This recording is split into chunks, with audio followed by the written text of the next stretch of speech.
الحمد لله رب العالمين. أشهد أن لا إله إلا الله وحده لا شريك له،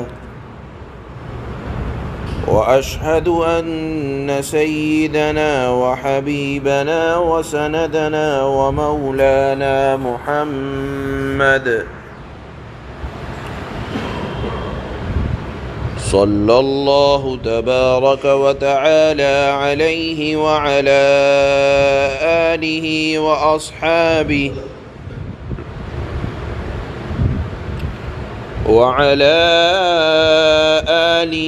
وأصحابه وبارك وسلم. أما بعد، فأعوذ بالله من الشيطان الرجيم. بسم الله الرحمن الرحيم. واتل عليهم نبأ إبراهيم إذ قال لأبيه وقومه ما تعبدون؟ قالوا نعبد أصناما فنظل لها عاكفين. قال هل يسمعونكم إذ تدعون أو ينفعونكم أو يضرون؟ قالوا بل وجدنا آباءنا كذلك يفعلون. قال أفرأيتم ما كنتم تعبدون أنتم وآباؤكم الأقدمون فإنهم عدو لي إلا رب العالمين الذي خلقني فهو يهدين والذي هو يطعمني ويسقين وإذا مرضت فهو يشفين والذي يميتني ثم يحيين والذي أطمع أن يغفر لي خطيئتي يوم الدين. صدق الله مولانا العلي العظيم.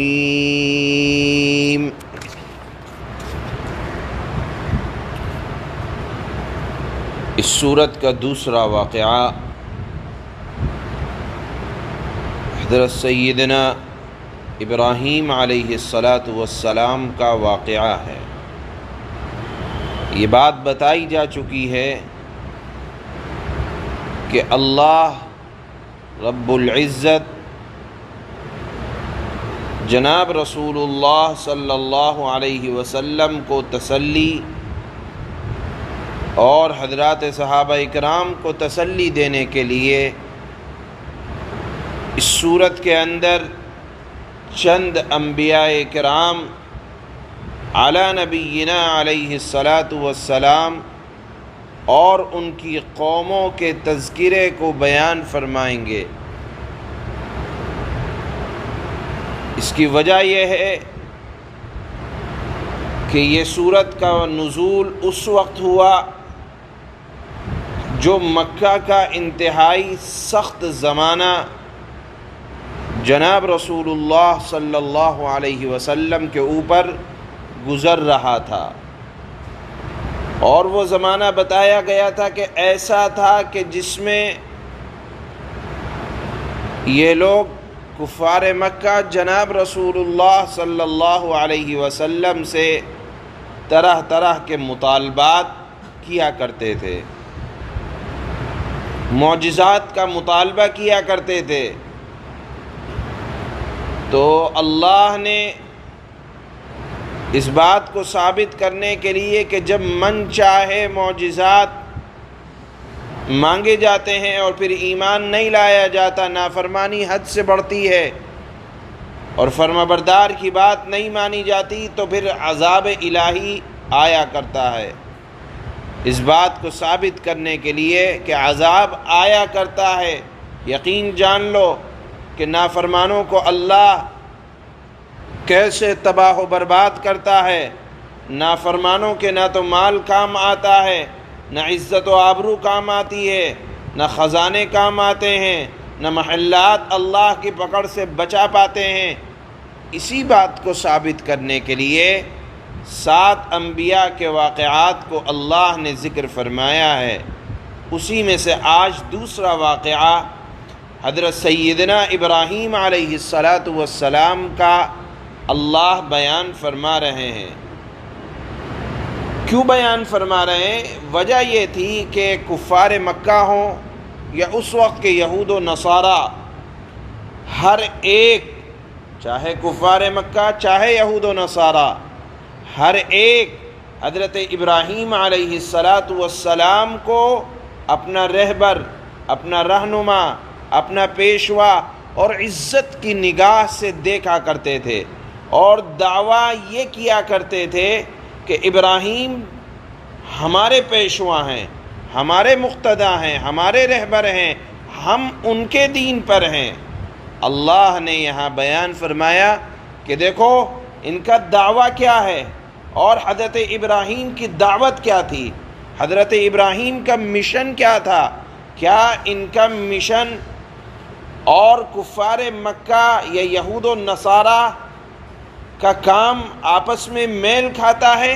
یہ حضرت ابراہیم علیہ السلام کی ہو بہو صفات، دین کی، تعلیم کی، توحید کی، وہ ہیں جو جناب رسول اللہ صلی اللہ علیہ وسلم کی تعلیم ہے۔ اسی طرح ایک بات اور کہ حضرت ابراہیم کا واقعہ اللہ نے یہاں اس وجہ سے ذکر کیا، تسلی دینے کے لیے مسلمانوں کو کہ دیکھو تم اسلام قبول کر رہے ہو تو کسی کا باپ کافر ہے، کسی کی ماں کافرہ ہے، کہ پہلے اپنے گھر والوں سے ایمان قبول کرنے کے بعد تکلیفوں کا سامنا ہے، تو یہ کوئی نئی بات نہیں ہے۔ حضرت ابراہیم علیہ السلام جو تم سب کے رہنما اور پیشوا ہیں، اور جس دین کی تعلیم دینے کے لیے آقا نامدار جناب رسول اللہ صلی اللہ علیہ وسلم کو بھیجا گیا اور جس ملت کی اتباع کا حکم دیا گیا، وہ ملت ابراہیمی ہے۔ تو دیکھو حضرت ابراہیم نے سب سے پہلے والد کو دعوت دی، گھر والوں کو سمجھایا، لیکن گھر والوں نے آپ کو نکال دیا۔ تو تسلی دینے کا مقصد یہ تھا کہ صحابہ کرام کو بھی اپنے گھر والوں سے سب سے زیادہ تکلیفیں پہنچ رہی تھیں۔ خود اللہ کے نبی صلی اللہ علیہ وسلم کو چچا سے، رشتہ داروں سے، قریبی رشتہ داروں سے تکلیفوں کا سامنا تھا۔ تو اللہ تسلی دیتے ہیں کہ حضرت ابراہیم جو اتنے بڑے پیشوا گزرے ہیں، ان کو بھی اپنے گھر والوں سے تکلیفوں کا سامنا رہا، لیکن وہ استقامت کے ساتھ ڈٹے رہے تو کامیابی نے ان کے قدم چومے۔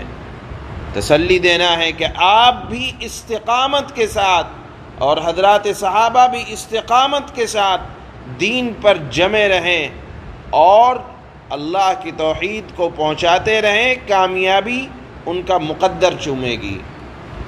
یہاں حضرت ابراہیم کی زندگی کا وہ واقعہ بیان کیا جا رہا ہے جب آپ کو نبوت سے سرفراز کیا گیا، نبوت عطا ہوئی اور آپ نے اللہ کی اور دین کی دعوت دینا شروع کی، تو سب سے پہلے اپنے گھر والوں کو سمجھایا، اپنی قوم کو سمجھایا۔ یہاں رک کر ایک بات سمجھنی چاہیے کہ ہماری سب سے بڑی دعوت اور سب سے بڑی ذمہ داری یہ ہے کہ ہم سب سے پہلے اپنے گھر والوں کو سمجھائیں.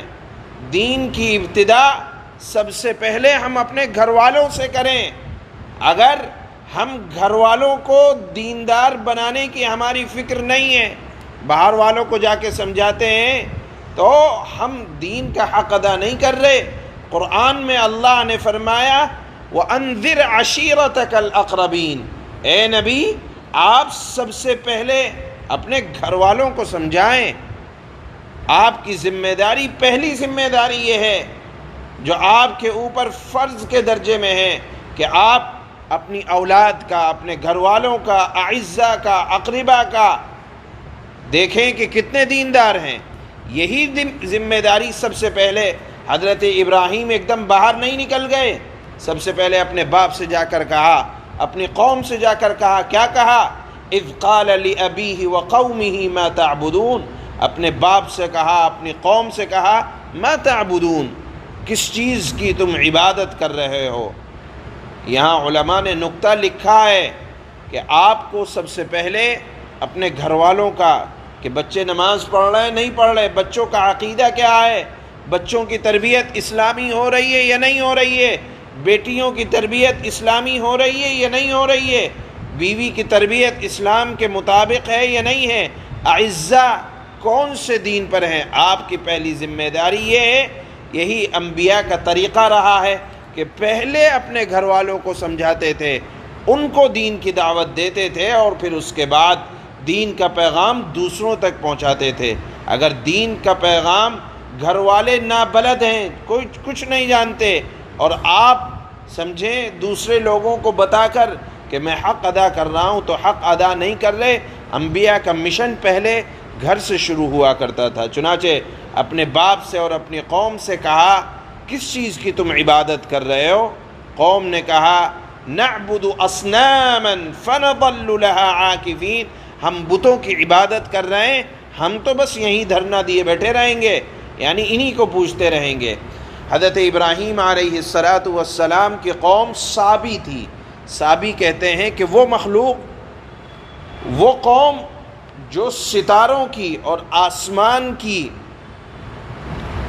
نورانی مخلوق کی عبادت کیا کرتی تھی، اور اپنے خیال کے مطابق ان کی مورتیاں بنا کر اپنے گھروں میں رکھ لیا کرتے تھے اور ان کی عبادت کیا کرتے تھے. ستارے صابی کہا جاتا ہے جو ستاروں کی عبادت کریں، یا آسمان کی نورانی مخلوق جیسے فرشتے ہیں ان کو اپنا معبود مانے اور ان کی تصویریں بنا کر اپنے گھروں میں رکھا کرتے تھے اور ان کی عبادت کیا کرتے تھے. حضرت ابراہیم علیہ السلام کی قوم موجودہ نقشے کے اعتبار سے ملک عراق آج جہاں ہیں، وہاں حضرت ابراہیم علیہ السلام کی قوم آباد تھی. اس طرف حضرت ابراہیم کو پیغمبر اور نبی بنا کر بھیجا گیا. آپ نے ان کو جب یہ کہا کہ تم کس چیز کی عبادت کر رہے ہو، انہوں نے کہا بتوں کی عبادت کر رہے ہیں اور ہم تو یہیں بیٹھے رہیں گے. حضرت ابراہیم نے پھر فرمایا کیا تم ایسی مخلوق کی عبادت کر رہے ہو کہ جب تم پکارو تو کم سے کم وہ سن تو سکیں. یعنی عبادت ایسی ذات کی جائے کہ اگر آپ اس کے پاس کچھ فریاد لے کے جائیں تو وہ آپ کی بات سنے. تو ماننا نہ ماننا بات کی بات ہے، سننے کی تو صلاحیت ہو. او ینفعونکم او یضرون، یا چلو سنتے نہ ہو تو کم سے کم آپ جس کی عبادت کر رہے ہیں، حضرت ابراہیم نے فرمایا وہ آپ کو نفع یا ضرر تو پہنچا سکیں، یا کم سے کم اتنا تو ہو کہ آپ کو اگر فائدہ نہیں پہنچا سکتے، آپ کو تکلیف نہیں پہنچا سکتے، تو اپنی ذات، بت خود اپنی ذات کو فائدہ یا نقصان پہنچا سکیں، ایسا ہے. یا کم سے کم اتنا بتاؤ، اتنا ہے کہ اگر ان کے اوپر جو چڑھاوا چڑھایا جاتا ہے، اگر مکھی اس چڑھاوے میں سے اپنا حصہ لے لے تو بتوں کے اندر یہ صلاحیت نہیں ہوتی، مٹی کے بتوں کے اندر، پتھر کے بتوں کے اندر، کہ مکھی جو اس کا چڑھاوے میں سے حصہ لے جا رہی ہے کہ وہ مکھی سے اپنا حصہ واپس لے لے. تو جو ذات نہ نفع پہنچا سکے، نہ تکلیف پہنچا سکے، نہ سن سکے، نہ دیکھ سکے، اور نہ اپنے چڑھاوے میں سے مکھی سے اپنا حصہ لے سکے، آپ ایسی ذات کی ابا جان کیوں عبادت کر رہے ہیں؟ یہ سوال حضرت ابراہیم نے رکھا تو قوم نے کیا جواب دیا؟ بل وجدنا آباءنا كذلك يفعلون، ہم تو بڑوں کو دیکھتے آ رہے ہیں، تم 1000 دلیلیں دو، ہماری ایک دلیل ہے، اپنے بڑوں کو ہم نے کرتا دیکھا ہے، یہ ہم تو یہی کریں گے۔ معلوم یہ ہوا کہ بڑوں کا کرنا یہ کوئی دلیل نہیں ہے، دلیل وہ ہوتی ہے جس کو نبی بیان کرے، رسول بیان کرے، یا اللہ کی آسمانی کتاب جس کو بیان کرے۔ تو حضرت ابراہیم علیہ السلام نے کہا کہ اے ابا جان یا قوم کے لوگ، کیا تم نے کبھی ان چیزوں میں غور کیا ہے جن کی تم عبادت کرتے ہو، یا تمہارے آباء و اجداد جن چیزوں کی عبادت کرتے تھے، کیا کبھی ان میں غور کیا ہے؟ غور کرو۔ اور پھر فرمایا کہ آباء و اجداد کا کوئی کام کرنا یہ شریعت میں دلیل نہیں ہے، دلیل وہ ہے جس کو نبی بیان کرے، یا اللہ کی نازل کردہ کتاب بیان کرے، یا شریعت بیان کرے، وہ دلیل ہوگی۔ آباء و اجداد کا کرنا کوئی دلیل نہیں ہوا کرتا۔ اس بات کو مضبوطی سے تھام لیں کہ آپ کے اور ہمارے گھروں میں بھی بہت سے کام یا ہماری زندگیوں میں بھی ایسے ہوتے ہیں کہ ہم اپنے گھر والوں کو کرتے دیکھتا آ رہے ہیں، اس وجہ سے کر رہے ہیں۔ تو گھر والوں کا کرنا یہ شریعت میں دلیل نہیں ہوا کرتی، دلیل تو یہ ہے کہ آپ یہ دیکھیں کہ ہماری شریعت کیا کہتی ہے، اس کا مطالبہ کیا ہے، اس کو اختیار کریں۔ آباء و اجداد کیا کرتے آ رہے تھے، آپ اس کا مقابلہ کریں، موازنہ کریں اپنی شریعت سے، اگر وہ موافق ہے شریعت کے تو آپ اس کو انجام دیں، اور اگر وہ طریقہ، وہ عقیدہ آپ کی شریعت سے ٹکراتا ہو تو چھوڑ دیں۔ آباء و اجداد کا کرنا یہ شریعت میں دلیل نہیں ہوا کرتا۔ حضرت ابراہیم نے فرمایا فَإِنَّهُمْ عَدُوٌّ لِّي إِلَّا رَبَّ الْعَالَمِينَ، میرے تو یہ معبود جن کی تم عبادت کر رہے ہو دشمن ہیں، میں تو رب العالمین کی عبادت کروں گا۔ کیوں کروں گا رب العالمین کی عبادت؟ اس وجہ سے کہ الذی خلقنی فہو یہدین، اس نے مجھے پیدا کیا، راستہ دکھلایا، ہدایت دی، وہی ذات ہے کہ جو مجھے کھانا کھلاتی ہے، وہی ذات ہے جو مجھ کو پانی پلاتی ہے، وہی ذات ہے کہ جب میں بیمار ہو جاتا ہوں تو شفا دیتی ہے۔ علماء نے لکھا کہ حضرت ابراہیم نے یہاں آیت میں بیماری کو اپنی طرف منسوب کیا کہ میں بیمار ہوتا ہوں، اور شفا کی نسبت کی اللہ کی طرف کہ جب میں بیمار ہوتا ہوں تو شفا اللہ دیتا ہے، حالانکہ بیماری بھی اللہ کی طرف سے آتی ہے۔ پھر کیا وجہ ہے کہ حضرت ابراہیم نے بیماری کی نسبت اپنی طرف کی؟ علماء نے نقطہ نقل کیا کہ دیکھو، بیماری آتی ضرور اللہ کی طرف سے ہے، لیکن انسان کی کسی نہ کسی چوک کی وجہ سے آتی ہے، کہ بیماری کا آنا یہ انسان کی کسی اپنی غلطی کی وجہ سے ہو جاتا ہے۔ مثال کے طور پر بد پرہیزی ہو گئی، ڈاکٹر نے منع کیا تھا کہ ٹھنڈا نہ کھانا، کھانسی ہو جائے گی، کھٹا نہ کھانا، طبیعت کے اوپر اثر ہو جائے گا، منع کیا تھا کہ گرمی میں نہ نکلنا، طبیعت خراب ہو جائے گی۔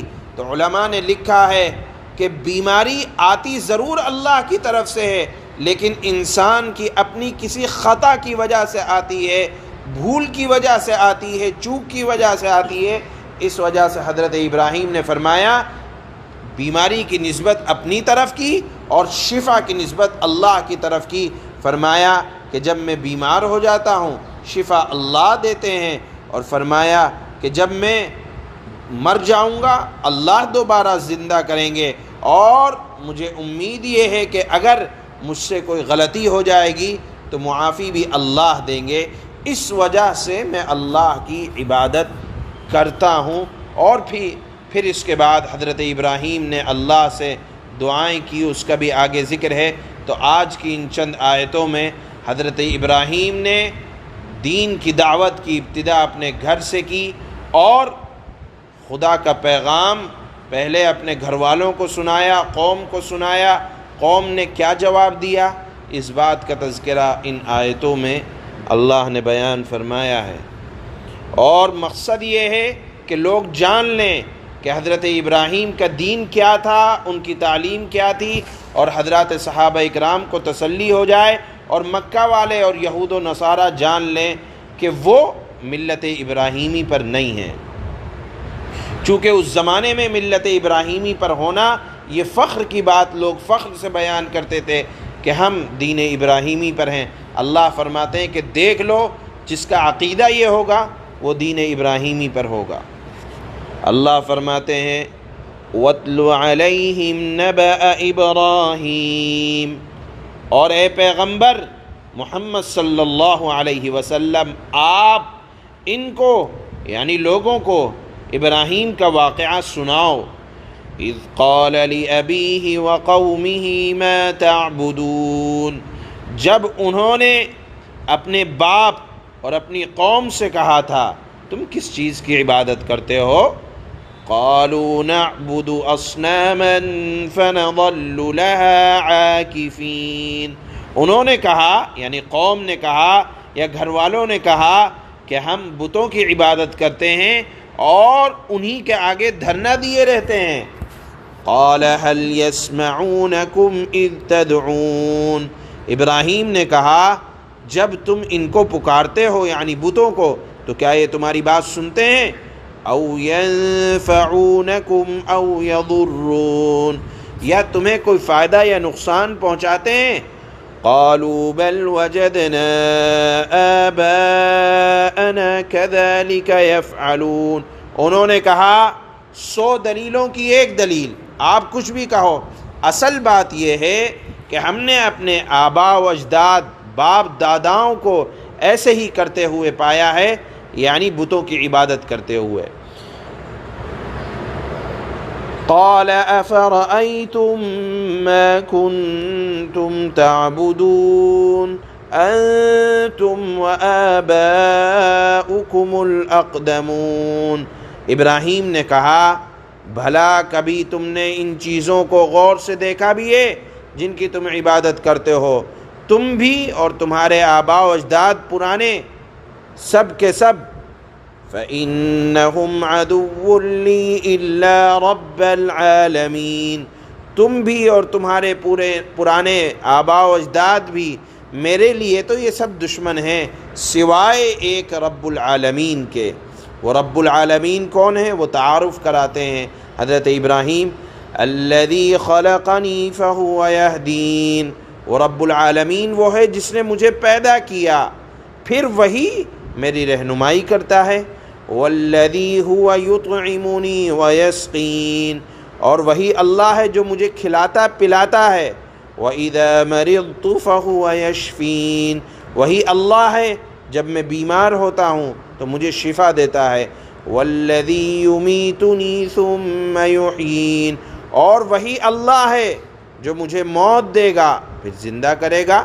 وَالَّذِي أَطْمَعُ أَن يَغْفِرَ لِي خَطِيئَتِي يَوْمَ الدِّينِ، اور وہی اللہ ہے جس سے میں یہ امید لگائے ہوئے ہوں کہ وہ حساب و کتاب کے دن میری خطا بخش دے گا۔ سبحان اللہ و بحمدہ، سبحانک اللہم و بحمدک۔